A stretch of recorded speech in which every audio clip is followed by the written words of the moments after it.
welcome David Sinnes.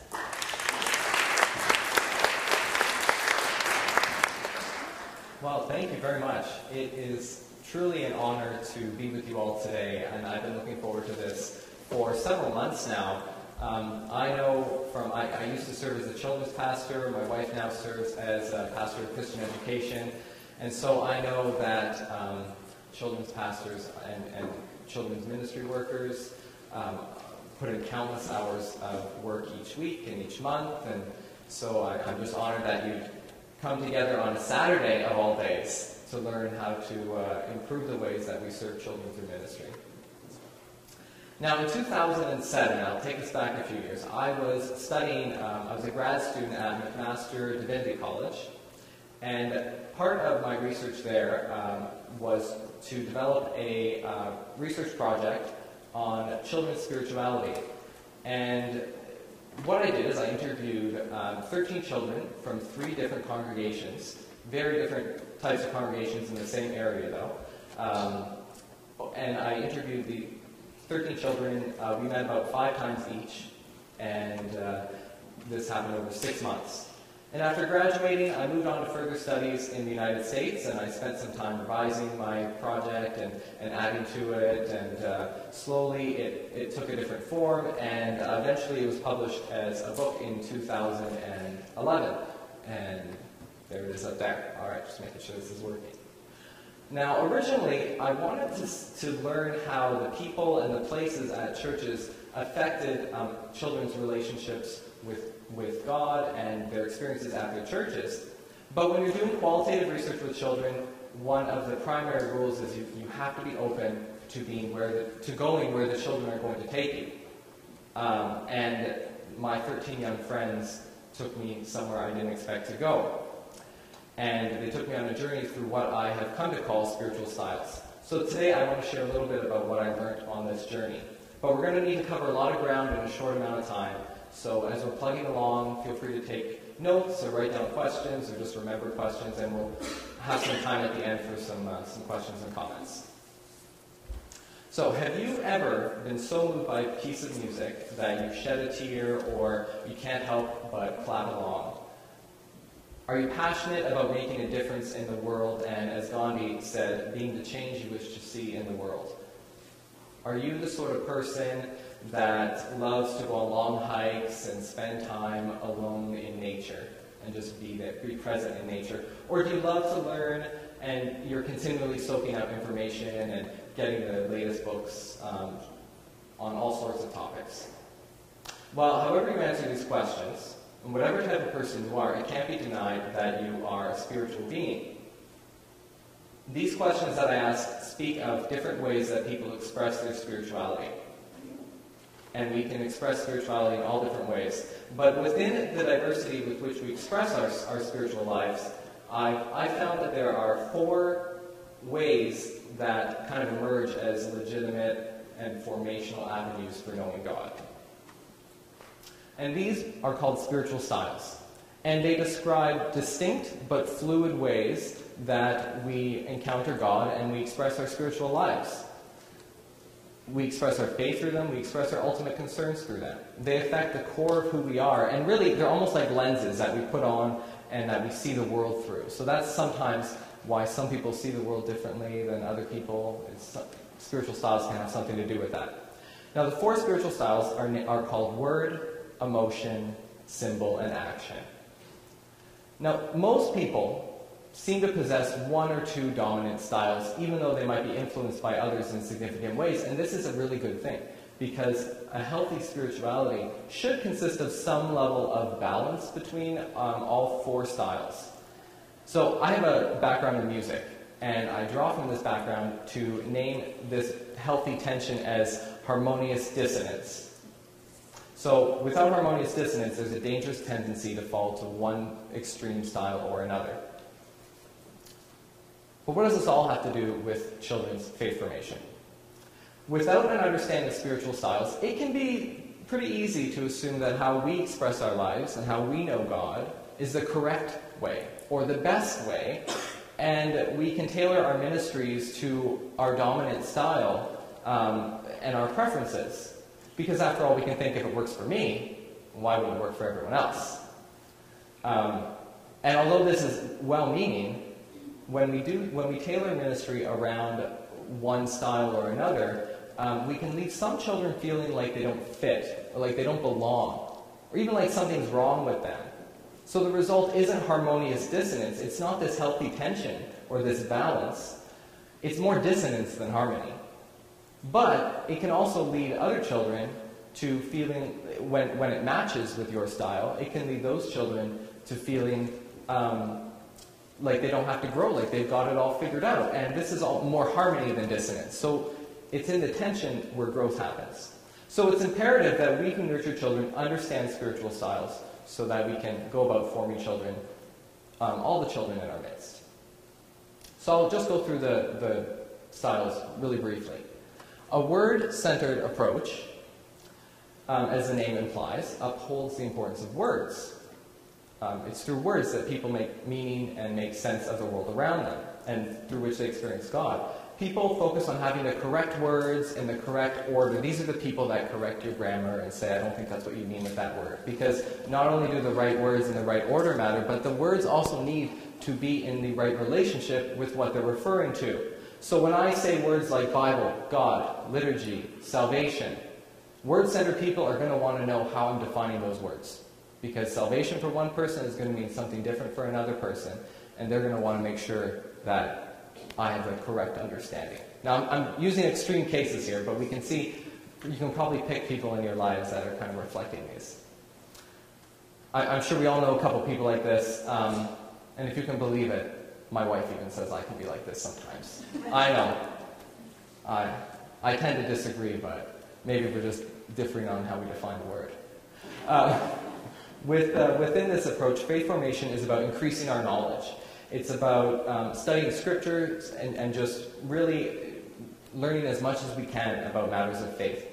Because word-centered people know God when they know about God. So the accuracy of words matters because it demonstrates a well-grounded faith. These are the people that define having a strong faith by knowing appropriate theology. But written and spoken words matter to this style. The written word matters because it's a source of knowledge to be absorbed and interpreted, and Scripture is highly valued as the word above all words. But the spoken word matters too because it lets people instruct, preach, proclaim, and additionally with these type of people, they tend to think of God in really concrete ways. God is revealed, God is able to be known. And the goal of faith formation here is conceptual clarity about matters of theology and faith and God. The second style is emotion-centered spirituality, and it places, like the name implies, it places emotions and feelings at the core of spiritual life. Faith is nurtured by having and expressing deep emotions, and the emotions are seen as ways of connecting with God. So word-centered people might look at emotion people and say, no, they need to know what they believe. Emotion-centered people are going to say, no, you need to feel what you believe. The arts are really vital to an emotion-centered approach. Specifically music and dance and drama, they can all evoke the emotions and they can connect with the affective nature of ourselves and of God. People of this style often place a priority on musical worship so they can be free to express their emotions. But if you just think of a charismatic or a Pentecostal church, I mean, that's kind of emotion-centered spirituality par excellence. Tears are flowing, arms are waving in the air, amens ring out in the room, and you can just sense people are feeling it with the whole of their being. Within this approach, oral witness or testimony is valued because it's an important way of expressing emotions and tapping into the feelings of others. Again, rationalism, intellectualism that's based in word spirituality, it's kind of looked on with some skepticism from emotion-centered people. But both are important. And the transformational goal of emotion-centered spirituality is personal renewal of the innermost self. Symbol-centered spirituality, there we go. Okay, symbol-centered spirituality moves from the concrete to the abstract. It focuses on symbolism, metaphor, images. It's a mystical approach, and it views God as ultimately as a mystery that can't fully be known So God is more sensed than spoken. God is more sensed than felt. In fact, folks of this style often believe that God transcends human words and human understanding. So it's often, it's almost the extreme opposite of word-centered. These folks sense God through symbols and rituals that evoked an awareness of God that really ultimately can't be explained. Many symbol-centered people might sense God simply by walking into a beautiful space, like St. Joseph's Oratory in Montreal, or by meditating on icons, or walking along a peaceful river.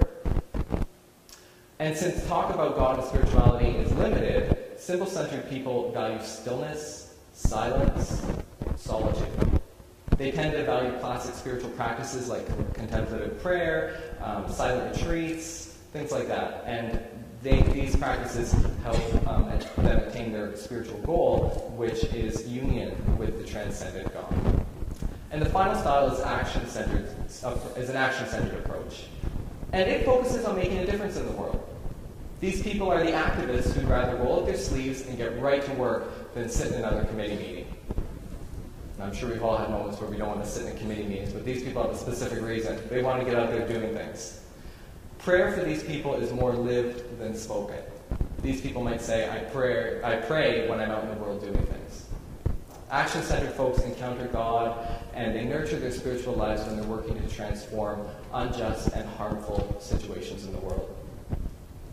But like many of the biblical prophets, action-centered people, they can be misunderstood and misinterpreted, and sometimes seen as single-minded or impatient, because they're often zealous. They have a zealous passion, and it can evoke negative responses from people who don't see the world their way.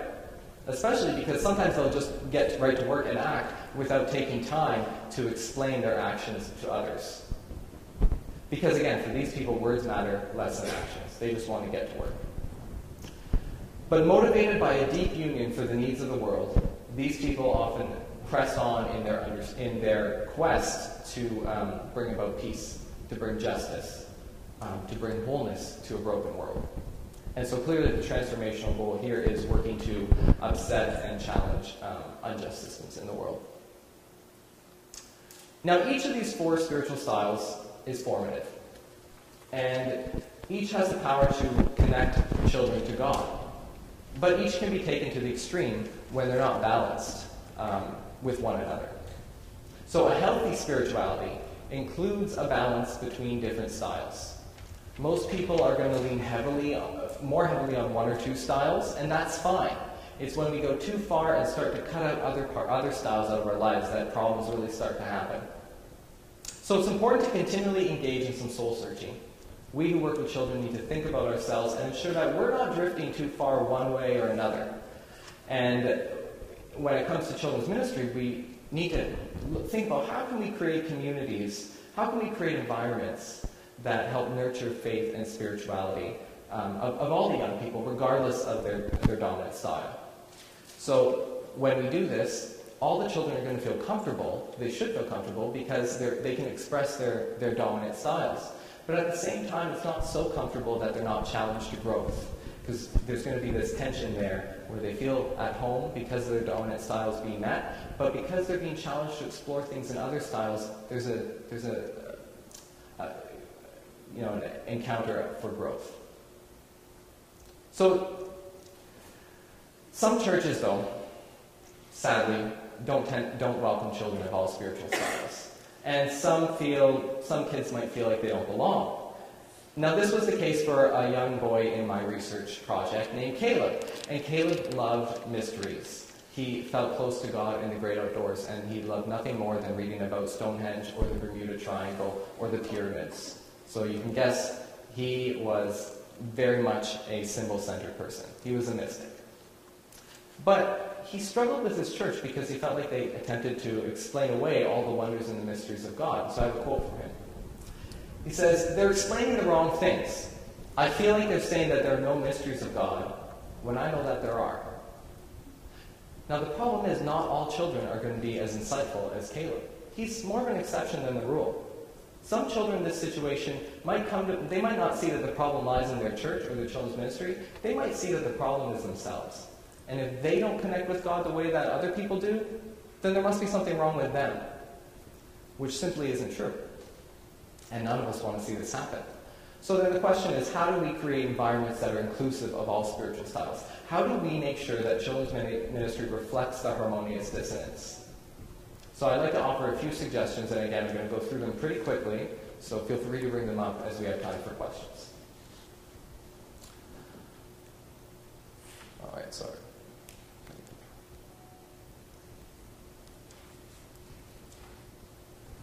Okay. Oh, there you go. There's the quote. Okay.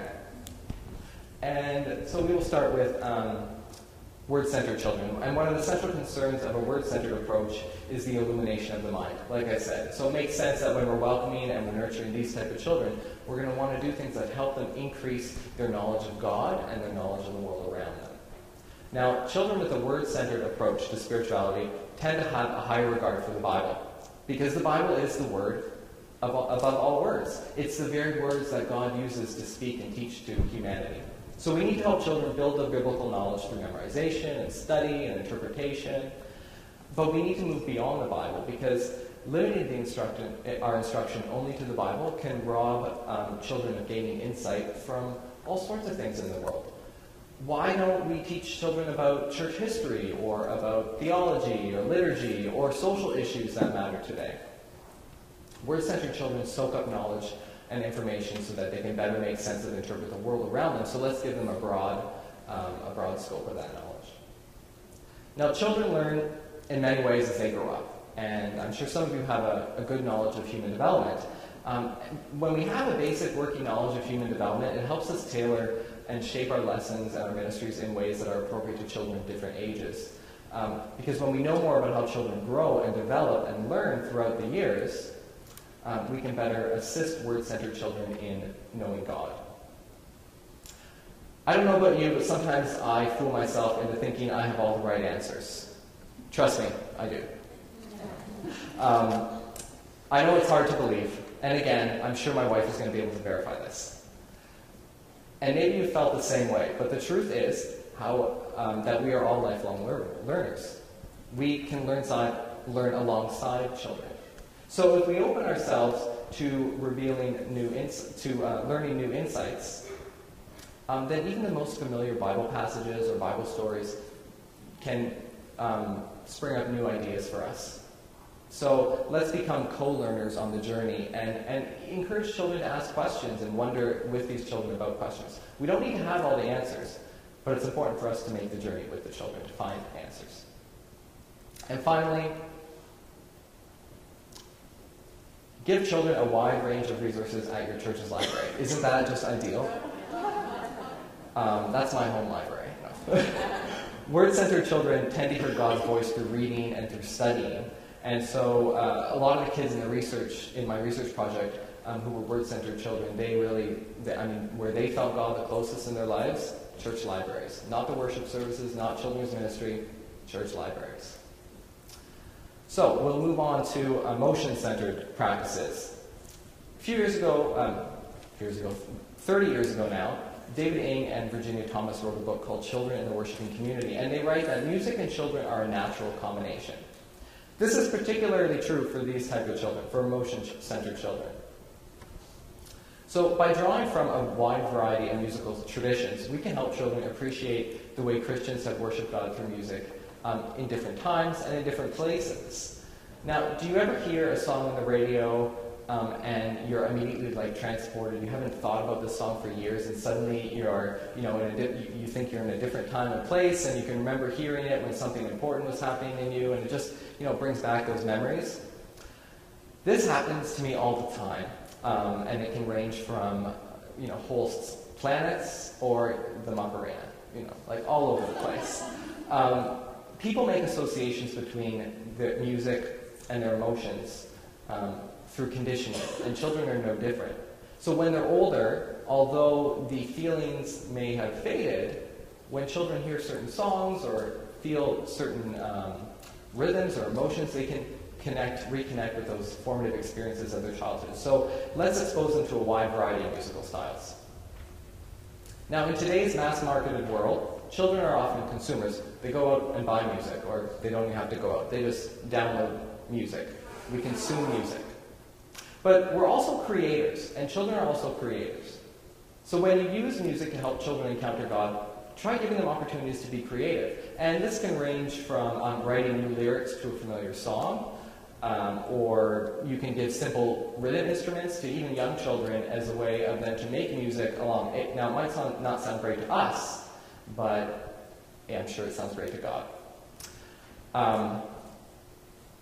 But there's more than just music that can help children who are emotion-centered.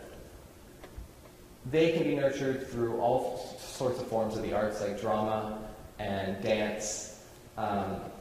So why not think about organizing a dance or a drama program at your congregation.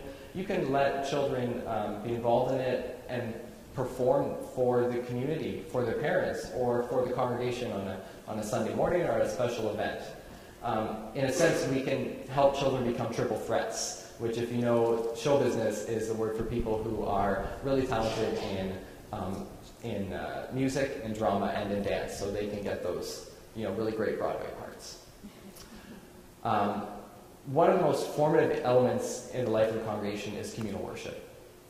And when we include children in worship, we can help them see that they're part of something bigger. This was what the emotion-centered children in my project said. They said that they loved being in communal worship, in corporate worship, worshiping with the rest of the community. So it's important that we not segregate all their time with children and include them in their community. So we move on to symbol-centered practices.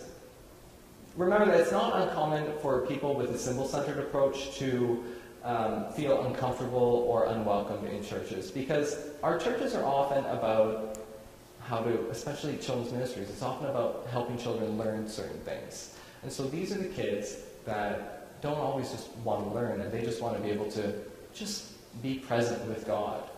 It's hard to put it into words because it's kind of the nature of symbol-centered spirituality.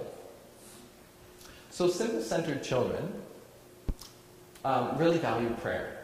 Prayer was central and such an intimate time for personal connections with the transcendent God. And there are all sorts of ways that we can pray. Quiet inner prayer, breath prayers, call and response prayers. So think about how you use prayer in children's ministry. And again, how can we let children be creators of prayer as well and lead one another in different forms of prayer?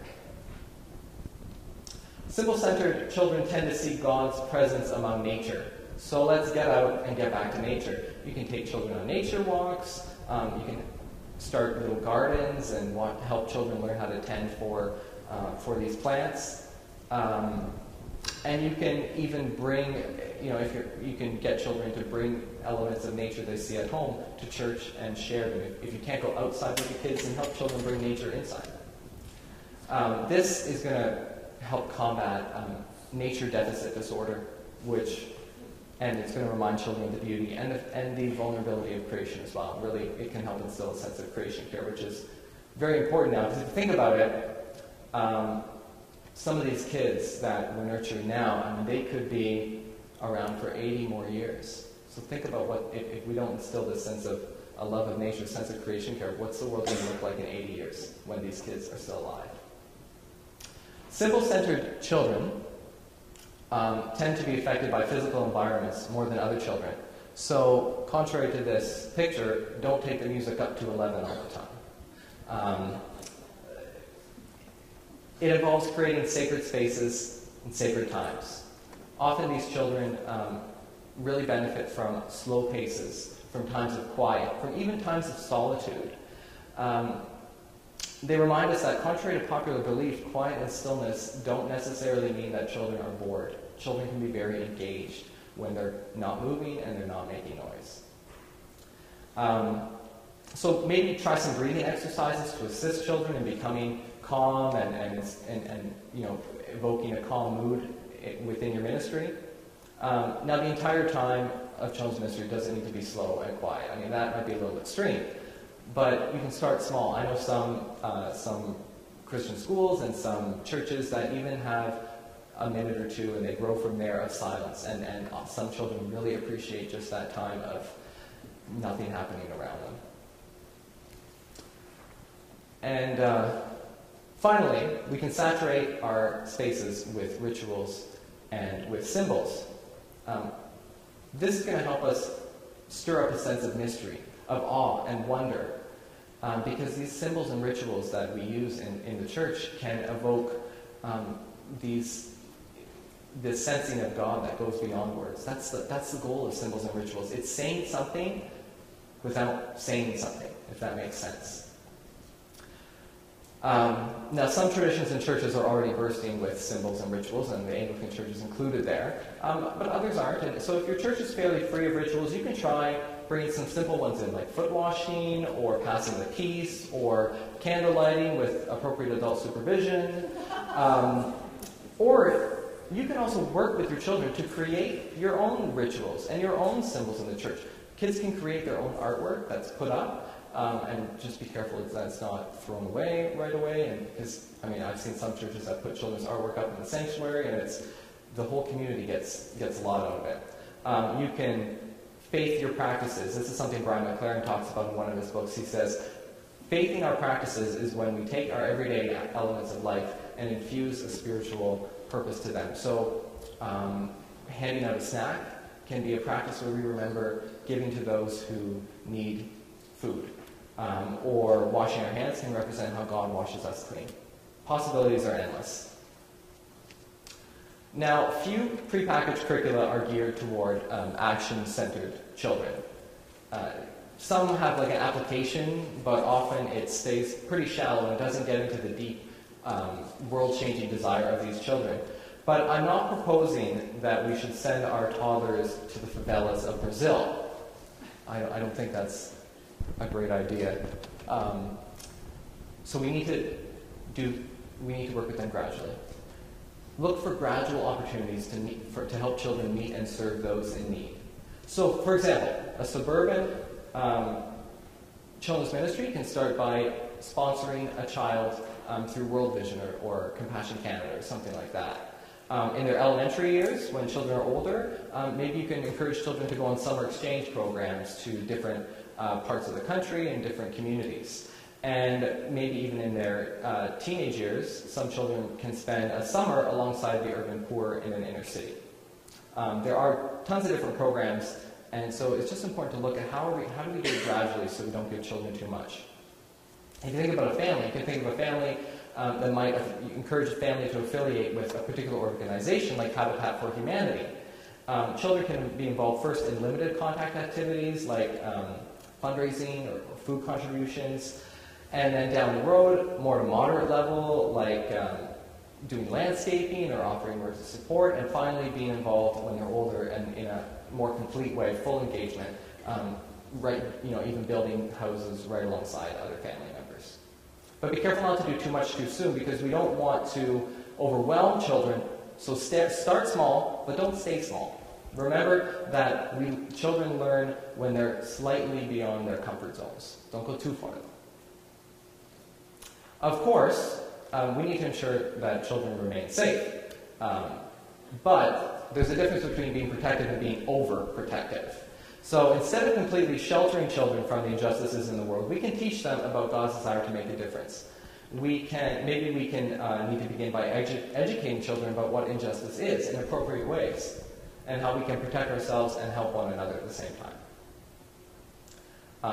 Now, none of us can work for peace and justice on our own, so let's do this in community. One way is to provide opportunities for children to be involved in service projects with the wider community. And one of the children who was action-centered, had an action-centered approach in my research, her times when she felt close to God was at like a community barbecue where they served the homeless of their downtown area.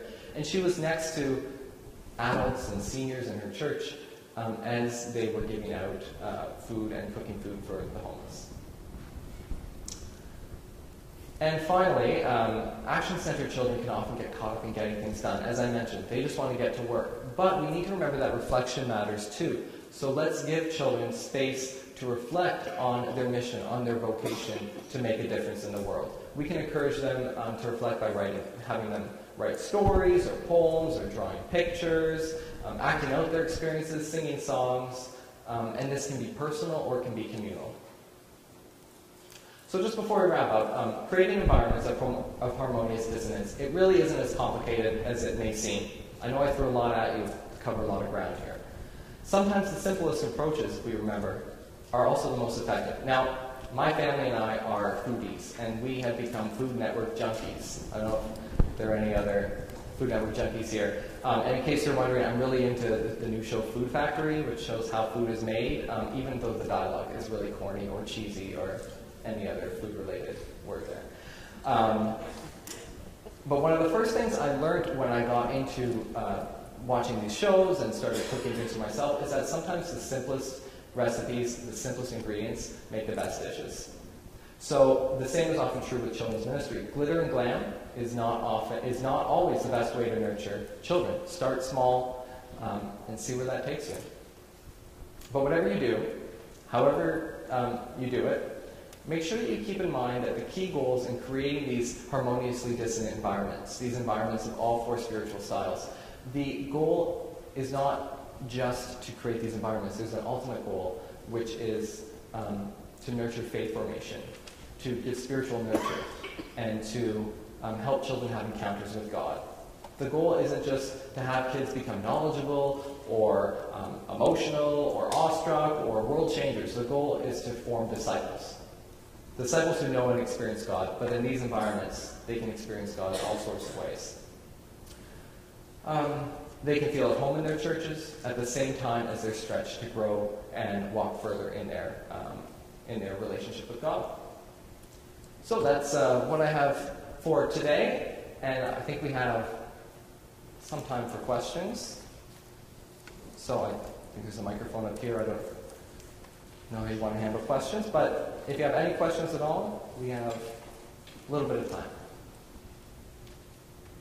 Any questions? Great.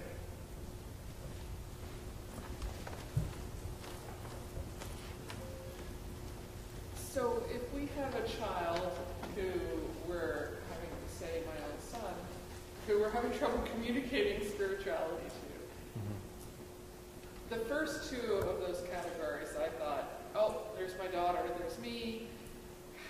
Is there like a good question to ask ourselves how to place a child in that set? Yeah, that's... And then from there being able to take the knowledge of what kind of spirituality to go with to teach them. That's a great question. I don't think there's one question. In fact, I've worked with some colleagues who create some resources, like assessment tools, kind of like an Enneagram type thing where you answer different questions. And we have one for adults and one for children as well. And we have put, I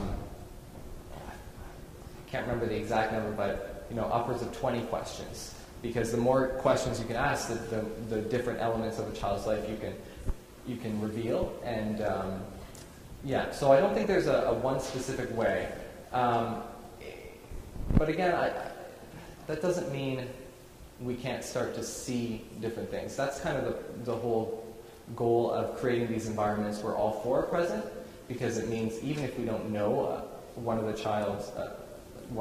children's styles, if we have all four present, they should gravitate to some more than others. And often when we do that, we can see where they're, what tends to nurture them, what they like best, and that can reveal a lot more. So it's not often just a question that we can ask them, but if we include these different elements, we can kind of get a sense of, are they always wanting to go to the prayer corner or the library, or are they always wanting to listen to music, or are they always, some children, with Google and iPhones, children have information about the world, so action-centered children may very early have an issue that really matters to them. So we can start to see things. I hope that helps. Okay. More questions?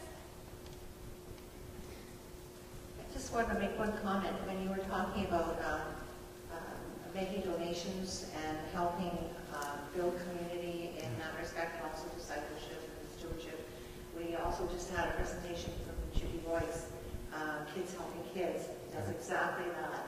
And so just please keep that in mind. One question here. Hi, I'm just wondering if you could say a little bit about how we can learn about God from children. Because I think we do.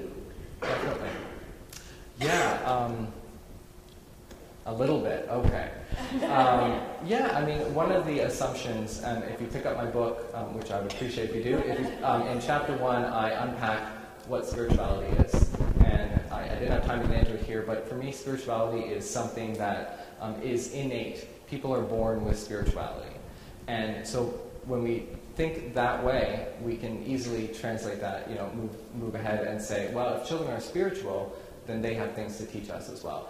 And I'm not a parent, but I hear from parents, that the learning curve is very steep because they quickly learn from their children, and they're often amazed by what their children say. And I think one of the things that I've seen done too often is we can downplay children's spiritual insights. I actually, in a book I'm just finishing up right now, I tell a story about a friend of mine who wrote something on Facebook about something her daughter said. And it was incredibly profound. It blew me away. But if you look at the comments people made on it, it was like, ha ha ha ha ha, so cute, so adorable. Well, it's not cute. It may be cute and adorable as well.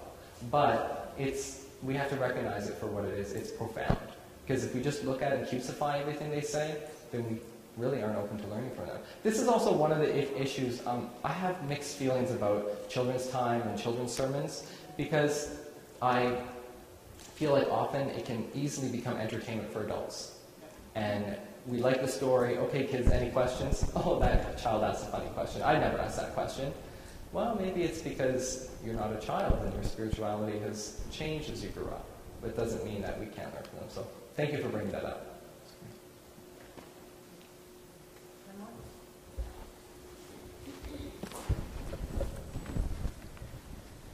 David, it almost seems like we could sort of put certain denominations or churches into those different spiritual styles. Definitely. So if we're part of a church that really is strong on one of those styles, how can we sort of help break the mold so that children who don't necessarily fit into that particular style can still feel like they fit into the church? Definitely. Well, it's tricky because churches have power brokers and stakeholders that we need to attend to. I often say that, some of what I say is kind of dangerous if we really want to keep our jobs. So tread lightly with what I'm saying here because you don't want to run into trouble with parents. I was speaking to a bunch of camp workers about spiritual styles, and they said, that's great, but if I try to nurture a symbol-centered spirituality, the parents are going to think I'm doing my job wrong because they want their kids to learn. They're at camp to learn. So, yeah, that's a good question. I think it goes back to the context that you're working from. You all are the best ones to know what is appropriate and isn't appropriate. One of the benefits about children's ministry, though, and it's a detriment and a benefit at the same time, is that sometimes it has those in leadership are they have a further distance. They're more at arm's reach. So sometimes there can be more wiggle room to do this in children's ministry than there can be in our church services. And unfortunately, that can say something about how children's ministry is valued, but we can kind of take that and run with it in another way, if that makes sense. So yeah, I think, and I'm not saying we need to start everything from scratch. If you're with a denomination that uses a curriculum that is really word-centered, then we can just bring in pieces of action-centered styles or symbol-centered styles. If you're with a church that really values social justice and getting things done and an action-centered approach, then we can offer times and spaces for children to reflect on, and we don't need to completely see these as separate. We can get children to learn and feel and sense social justice if that's our context.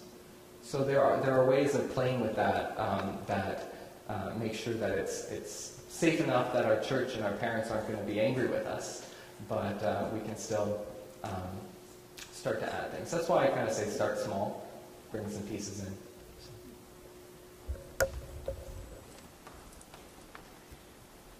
One of the challenges that we face is a time challenge, and I'm sort of wondering if you have any suggestions as to how to incorporate everything, whether you sort of say this unit is going to be more, action-based, and this one more, symbol-based or whatever? Yeah, I mean, there are different ways of doing it. One way is to incorporate smaller pieces into every time children's ministry happens. Another option might be, as you said, to make one unit based in one thing and one unit based in another style. And I know a bunch of churches in the UK that are starting to develop some resources about this, and they're trying to balance that too. How do we make sure that, to a degree, all styles are present all the time, but it is appropriate to allow some styles to dominate sometimes without making sure that it's just, all the time.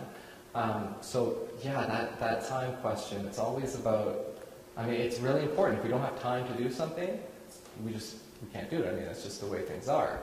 I feel like I have to choose between teaching them a song or doing a story.